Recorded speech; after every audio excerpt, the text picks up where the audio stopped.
to fight on the landing ground.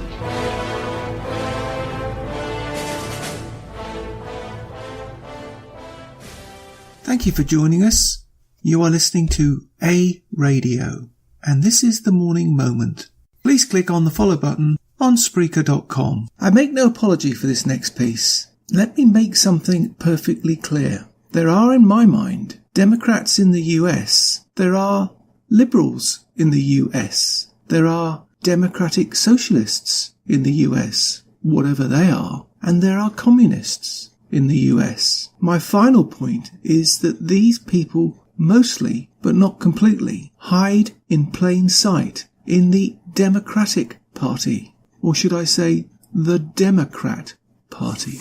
This piece is from The Story on Fox News, and it highlights this perfectly. Tell me this, if you can't believe in those people who are in charge, who are put there to provide pure facts and figures, nothing else, that don't fit your narrative and don't suit your purpose, then you don't believe in your constitution. Then you cannot be fit for the office you hold, can you? Because you took an oath of office, just like every other elected official, to preserve and protect the Constitution of the United States and defend against all enemies, both foreign and domestic. Is anything else needed to be said? Surely not. So when certain people start talking about impeachment, maybe, just maybe, it should be applied equally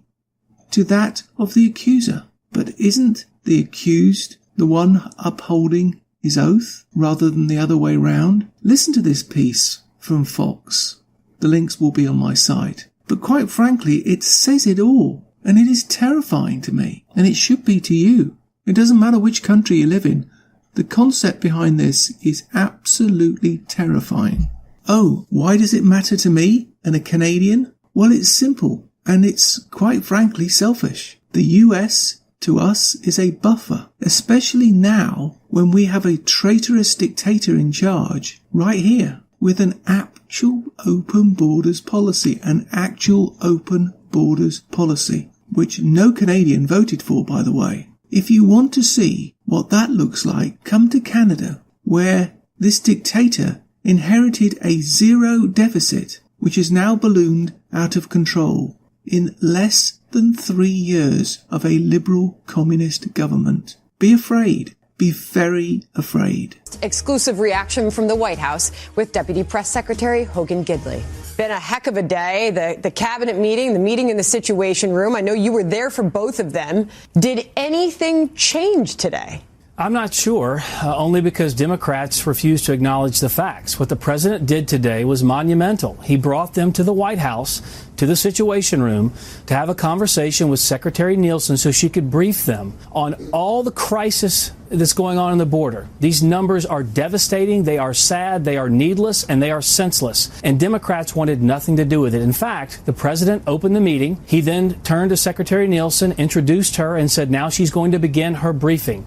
Within 5 seconds, Chuck Schumer prompted Nancy Pelosi to cut Secretary Nielsen off, which she dutifully did within seconds, and then the entire presentation was basically over. I bet that the secretary probably said 50 words in the entire presentation, which tells you a couple of things.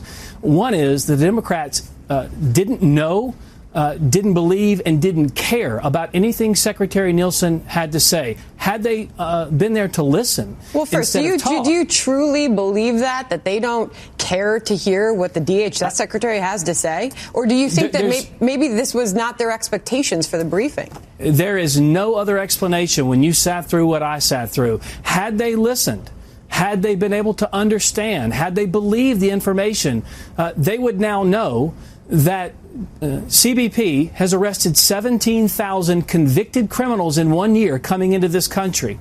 ICE has detained almost 4,000 known or suspected terrorists. Thousands of gang members have been arrested at our border as well. Nancy Pelosi refused to listen to those numbers, and when they were actually said and spread around the room, she refused to believe them as well. I've never seen anything like it in my life.